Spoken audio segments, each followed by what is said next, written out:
Sir ఈ అనుకోకుండా వచ్చిన వరదల విపత్తు వల్ల అనేక రకాలుగా అన్ని రకాలుగా అంటే ధర ఎక్కువైన కొన్ని వస్తువులు ఇబ్బందులు పడ్డ తీరుంది.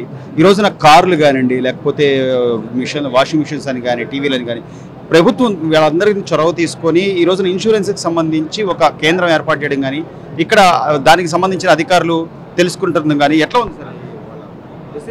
కోఆపరేషన్ బాగానే ఉందండి. వీళ్ళు అటెండ్ అవుతున్నారు, ప్రతిదీ కూడా అడిగి తెలుసుకుంటున్నారు. అవునండి, ఇన్సూరెన్స్ వరకు అయితే మాత్రం చాలా బాగా చేస్తున్నారు. నా ప్రాబ్లం అంటే నా కారు నీళ్లలో మునిగిపోయింది, దానికోసం వచ్చాను. ఆ రిజిస్ట్రేషన్ వారు చక్కగా చేశారు. ఇప్పుడు ఇన్సూరెన్స్ కంపెనీకి వెళ్ళమన్నారు, అక్కడ పక్కనే ఉందట. అక్కడికి వెళ్ళి డీటెయిల్స్ క్లారిఫికేషన్ అన్ని చేసుకోమన్నారు. రిజిస్ట్రేషన్ అయితే గవర్నమెంట్ వాళ్ళు చేసినట్లుగా ఉంది, క్లియర్గా ఉంది, బాగుంది. అంటే సార్ ప్రభుత్వం ఈ రోజున రాష్ట్ర ముఖ్యమంత్రి గారు ప్రజలు ఎవ్వరు కూడా ఇబ్బందులు పడద్దు అంటే ఒక్కొక్కటి చేసుకుంటూ వచ్చారు. ఆయన ఆహారం అందించడం కానివ్వండి, లేకపోతే వాళ్ళ ముందు కరెంటు విద్యుత్ పునరుద్ధరించడం కానివ్వండి, తర్వాత ఈ రోజున వాళ్ళ వస్తువులకు సంబంధించి కూడా నేను భరోసా ఇస్తున్నానని చెప్పి ఆయన తీసుకున్న ఆ నిర్ణయాలు కానీ ఎలా ఉన్నాయి? రాష్ట్ర ముఖ్యమంత్రి నిర్ణయాలు చాలా బాగున్నాయి, ఇంకంతకంటే ఎవరు చేయలేదు. ఇప్పుడు ఇంతకు ముందు చాలా సార్లు వరదలు వచ్చినాయండి. ఆ వరదలు వచ్చినప్పుడు ఇట్లాంటి సర్వీసెస్ లేవు.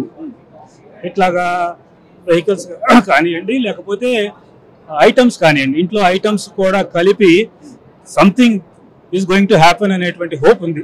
సో చంద్రబాబు నాయుడు గారు అంటేనే కొంత విజన్ కానివ్వండి, లేకపోతే ఆలోచన తీరుగానండి, భవిష్యత్ తరాల గురించి ఆలోచించేది.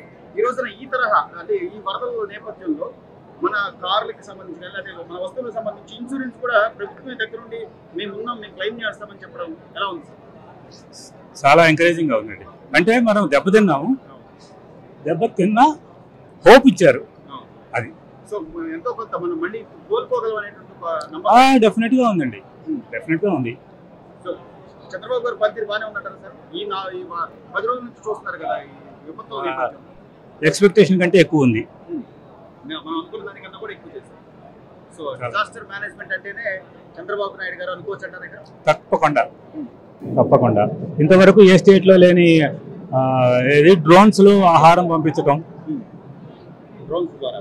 సో ప్రతిదీ కూడా లేకపోతే త్వరితగతిన కానివ్వండి, ఆ బాధితులు ఎవరైనా ఫాస్ట్ గా చేశారు, చాలా ఫాస్ట్ గా చేశారు అన్ని కూడా. సార్ మీరు టెక్నీషియన్స్, అసలు ఏంటి ఇక్కడ గృహోపకరణాలకు సంబంధించి మొన్న వరదల నేపథ్యంలో చాలా మంది ఇబ్బందులు పడ్డారు. మళ్ళీ ప్రభుత్వం ద్వారా ఆ గృహోపకరణాలకు బాగు చేయడం కానివ్వండి, లేకపోతే కొంత మినిమం ప్రైస్ తో వాళ్ళకి సేవ చేస్తున్నారు. ఏంటి మీరు ఒక టెక్నీషియన్ గా ఏం చేస్తారు? అంటే అది బోర్లు మునిగిపోవటం కానీ, పైపులు మునిగిపోవటం కానీ, అవి క్లీన్ చేయటం, వాళ్ళకి ఏదైతే ప్రాబ్లం ఉందో అది చేసి దాన్ని రెక్టిఫై చేసి సరి చేసి రావటం చేస్తున్నాం. కరెంట్కి సంబంధించిన స్విచ్ బోర్డులు కానీ, గ్రైండర్లు కానీ, వాషింగ్ మిషన్ అలాంటి వాటర్ వెళ్ళిపోయినవన్నీ క్లీన్ చేసి మళ్ళీ వాళ్ళకి ఉపయోగపడేటట్టుగా చేసి ఇస్తున్నాం. నేను ప్లంబర్ అండి, రెండు కలిపి చేస్తున్నాం. అంటే ఈ స్పేర్స్ అని కొన్ని డ్యామేజ్ అయిన స్పేర్స్ వాళ్ళు ఇచ్చి రాసుకుని తీసుకెళ్తున్నాం. అవి పైపులు పొడిపోవడం కానీ, బ్లాక్ అవడం కానీ, డ్రైనేజ్ బ్లాక్ అవడం అలాంటికి సంబంధించిన స్పేర్స్ పోతాయి కదా, డ్యామేజ్ అయిపోతాయి కదా, అలాంటి మళ్ళీ యూజ్ చేయడానికి పనికిరావు. అలాంటి కొత్త మార్చాల్సి వస్తుంది. ఏదైనా కానీ చేసి వాళ్ళకి ఉపయోగపడేటట్టుగా చేసి ఇస్తున్నాం. రీజనబుల్ అంటే మామూలుగా తక్కువ రేట్, ఇది వరకు 500 తీసుకునేది ఇప్పుడు 250, 300 తీసుకునేది 150 అలా తక్కువలో చేసిస్తున్నాం అనమాట సర్వీసు. మేము వెళ్ళి చూసినందుకు మాత్రం ఫ్రీ. వాళ్ళ దగ్గర చేసిన పని ఇదివరకు తీసుకునే దాని మీద 50% లెస్. టెక్నీషియన్ గా మీరు మాత్రం ఉచితంగా వాళ్ళకి సర్వీస్ చేస్తున్నారు గవర్నమెంట్ ద్వారా. గవర్నమెంట్ మాకు భోజనం. స్విచ్ బోర్డులు అయింది, షాక్ కొడుతున్నాయి, అన్నిటిగా చేసి క్లీన్ చేసి మొత్తం శుభ్రం తడిసి మొత్తం అయిపోయి ఉన్నాయి. బురదలో నీళ్ళు వచ్చి అవన్నీ క్లీన్ చేసి మొత్తం తడి కూడా పెట్టి పొడి క్లీన్ చేసి లైట్లు గిట్లు అన్ని కూడా స్విచ్ లైన్ సరి చేసి పెట్టారు. ఈ నేపథ్యంలోనే సార్ అంటే ప్రభుత్వం తీసుకునే ప్రతి చర్యలు కూడా అంటే ఈ రోజు కూటమి నేపథ్యంలో ఎమ్మెల్యేలు కానివ్వండి, లేకపోతే రాష్ట్ర ముఖ్యమంత్రి గారు కానివ్వండి, ప్రతి ఒక్కరికి మనకు తగ్గ సాయం మనం చేయాలి అని ఆయన పిలుపునివ్వడం, మీరంతా కూడా ముందుకు రావడం ఎలా అనిపిస్తుంది సార్? చాలా సంతోషంగా ఉంది సార్. ఆ మురికి నీళ్ళు వెళ్ళడం కానీ ఇక్కడ వరకు మోకాల పై వరకు నీళ్ళు వస్తున్నాయి సార్. ఆ వాసనలో కూడా వెళ్ళి పనిచేస్తున్నాం సార్. అదే సమాజ సేవలో మీ వంతు మీరు కూడా ఒక పాత్ర. సంతోషంగా ఉందండి. ఎందుకంటే ఒకరికి ఆపద కలిగింది, రేపొద్దున మాకు వచ్చిన చేసే వాళ్ళు ఉండాలి కదా. ముందు మేము వచ్చామంటే ఆ టైంకి మాకులాగా ఎవరో ఒకరు రావచ్చు అనే ఆలోచనతో మేము చేస్తున్నాం. అన్న మీరేం చేస్తారు? మేము ఎలక్ట్రీషియన్. మీరు టెక్నీషియన్. టెక్నీషియన్.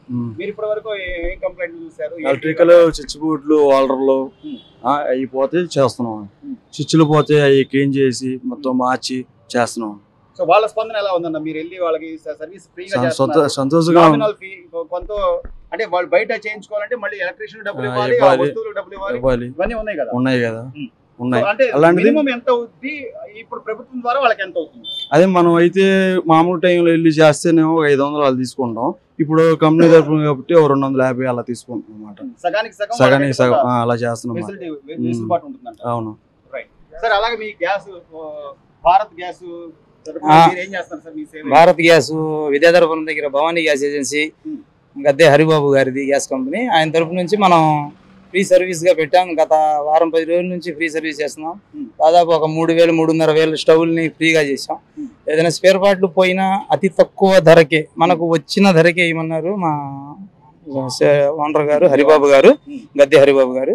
కాబట్టి అతి తక్కువ ధరకే వేసేటట్టు, కొంతమంది మరీ పూర్ పీపుల్స్ ఉంటే అసలు తీసుకోవద్దని కూడా మేము చేసాం. కవేళ మన భవానీపురం కానీ హౌసింగ్ బోర్డులో కానీ చాలా వరకు రాత్రి 8 అయినా సరే చేస్తానే ఉన్నాం. ఆ ఫోటోలు గిటోలు కూడా మనం ఆల్రెడీ సబ్మిట్ కూడా చేసాం. సో వరద నేపథ్యంలో సార్, అంటే మనిషికి మనిషే సాయం చేసుకోవాలంటారు, మానవ సేవే మాధవ సేవ అని కూడా చెప్తుంటారు. ఈ నేపథ్యంలోనే రాష్ట్ర ముఖ్యమంత్రి గారు ఆయన పిలుపునివ్వడం కానీ, ప్రతి ఒక్కళ్ళు ముందుకు రండి, మీ స్కిల్స్ ని ఈ రోజున మనం బయట పెట్టుకోవాలి, లేదా వేరే వాళ్ళకి సహాయపడాలి అని చెప్పి ఆయన పిలుపునివ్వడం ఎలా ఉంది సార్? మీరు కూడా ఈ దీనిలో భాగంగా చాలా చాలా సంతోషంగా ఉంది, చాలా ఇదిగా ఉంది, ఎక్సైటింగ్ గా ఉంది. ఎందుకంటే ఇలా వరద వచ్చిద్దని చెప్పి మనం ఊహించలేదు. మనం కళ్ళు మూసి తెరిసేలోపు మోకాళ్ళ దాకా బయట సర్దుకుని బయటకు వచ్చేదాకా పైదాకా వచ్చేసింది నీళ్లు. ఆ విధంగా మీకు చాలా స్పీడ్గా వచ్చేసింది. అయినా సరే మా వంతు కృషి ఇప్పుడు ఈ మన పశ్చిమ నియోజకవర్గంలో కానీ సుజనా చౌదరి గారు కానీ, మీకు గొల్లపూడి మన వైఎస్ఆర్ కాలనీ 5 రోజులు 6 రోజులు బొంసాని సుబ్బారావు గారు, వసంత కృష్ణప్రసాద్ గారు, మన మినిస్టర్ గారు కూడా పౌర సరఫరా శాఖ మంత్రి, ఆయన కూడా వచ్చి చూశారు. మన గొల్లపూడిలో నాదండ మనోహర్ గారు, అందరితో మనం మాట్లాడాం. చాలా సంతోషంగా ఉంది. చాలా వరకు చాలా కృషి చేసాం. చాలా మీరు వెళ్ళి వాళ్ళకి వర్క్ చేస్తున్నప్పుడు కానీ, లేకపోతే మాకు వాళ్ళు కొంతమంది టీ ఖర్చులకు కూడా డబ్బులు ఇవ్వబోతున్నా కూడా మా వద్దు అని సున్నితంగా తిరస్కరిస్తున్నారట. అంటే ఈ పరిస్థితుల్లో వాళ్ళ నుంచి మీకు ఎలాంటి రెస్పాన్స్ ఉంది సార్? అసలు మామూలుగా లేదండి. ఎందుకంటే రాత్రి 2-3 అయినా సరే మేము భోజనాలు పంచిన రోజులు ఉన్నాయి. ఎందుకంటే మాకు అక్కడ మనం గొల్లపూడిలో ఎక్కువ చేసాం మనం వైఎస్ఆర్ కాలనీ, ఎందుకంటే అది మైలారం నియోజకవర్గం వచ్చింది. రాత్రి 2-3 అయినా సరే మనం భోజనాలు టాటర్లో వెళ్ళి తినేసామండి, వద్దండి అని అది మళ్ళీ రిటర్న్ తెచ్చుకున్న రోజులు కూడా ఆ రోజు రాత్రుల్లో. ఎందుకంటే అలా చాలా సంతోషంగా ఉంది. ఆ రాత్రి ఎప్పుడు పగలెప్పుడు కూడా మనకు తెలియలా, అంత సంతోషంగా పనులు చేసాం. ఇప్పుడు చేసే కార్యక్రమం కూడా ఇప్పుడు గ్యాస్ది కూడా మనం అలాగే చేస్తున్నాం. రాత్రి 8 వరకు కూర్చుంటున్నాం, పొద్దున్న 8:30-9 వచ్చేస్తున్నాం. సో నామినల్ గా ఎంత అవుతుంది సార్? అంటే ఒక గ్యాస్ ఇప్పుడు మొన్న వచ్చిన వరదలకి చాలా వరకు లోతట్టు ప్రాంతాలు అయితే పూర్తిగా ఇల్లు కూడా నీడ మునిగాయి. దానిలో భాగంగా గ్యాస్ లోకి ఆ స్టవ్ లోకి నీళ్లు పోయి ఉంటాయి, లేకపోతే పైపులు ఇబ్బంది అయి ఉంటుంది. సుమారుగా ఎంత అవుతుంది వాళ్ళ ఖర్చు? సుమారుగా నా ఎస్టిమేషన్ ప్రకారం ఒక 400-500 అవ్వచ్చండి. ఎందుకంటే పొయ్యి మీకు 2-2.5 వేలలో పొయ్యి వచ్చింది. ఇప్పుడు వాళ్ళకైనా డ్యామేజ్ని చూసుకుంటా ఉంటే దాదాపు పైపులు కానీ మీకు దానికి వచ్చే బర్నర్లు అయ్యి, ఎందుకంటే కొట్టుకుపోయినవి ఉన్నాయి, లేనివి వాటన్నిటికీ మనం ఉచితంగానే చాలా వరకు మనం సప్లై చేసగలిగాం. లేదు అంటే మినిమంగా వేసుకోండి అని చెప్పి మన ఓనర్ గారు గద్దె హరిబాబు గారు చెప్పారు. కాబట్టి చాలా ఇదిగా ఎస్టిమేషన్ 500-600 మినిమంగా అయ్యిద్ది ఒక్కొక్కళ్ళకి. దాన్ని మనం ఉచితంగా చేయగలిగాం. అదంతా క్రెడిట్ అంటే మా గద్దె హరిబాబు గారికి, భవానీ గ్యాస్. సంతోషంగా ఉందా మీరు వెళ్ళి వర్క్ చేయడం, వాళ్ళ ఆనందం వ్యక్తం చేయడం కానివ్వండి, ఆ కష్టపడే ఈ రోజున కష్టాల్లో ఉన్న వాళ్ళకి మనం సాయం చేస్తున్నాం అంటే ఆ ఫీలింగ్ ఎలా ఉంది సార్? ఫీలింగ్ బాగానే ఉందండి. వాళ్ళు సంతోషపడుతున్నారు, మేము చేసి వెలిగించి చూపిస్తున్నాము, వాళ్ళు సంతోషపడుతున్నారు. మేము పైసా తీసుకోవట్లేదు వాళ్ళ దగ్గర. చాలా స్టవ్లు వచ్చేది, గొల్లపూల్లో పెట్టాము, కబేళలో పెట్టాము, చిట్టినగర్లో అన్ని వస్తువులు కూడా కొట్లు అంత రేటు, దానికన్నా తక్కువ రేట్లు ఇస్తున్నాం సార్. డబ్బులు లేదండి అని కానీ సరే తీసుకోండి పర్వాలేదు అని ఇచ్చేస్తున్నాము.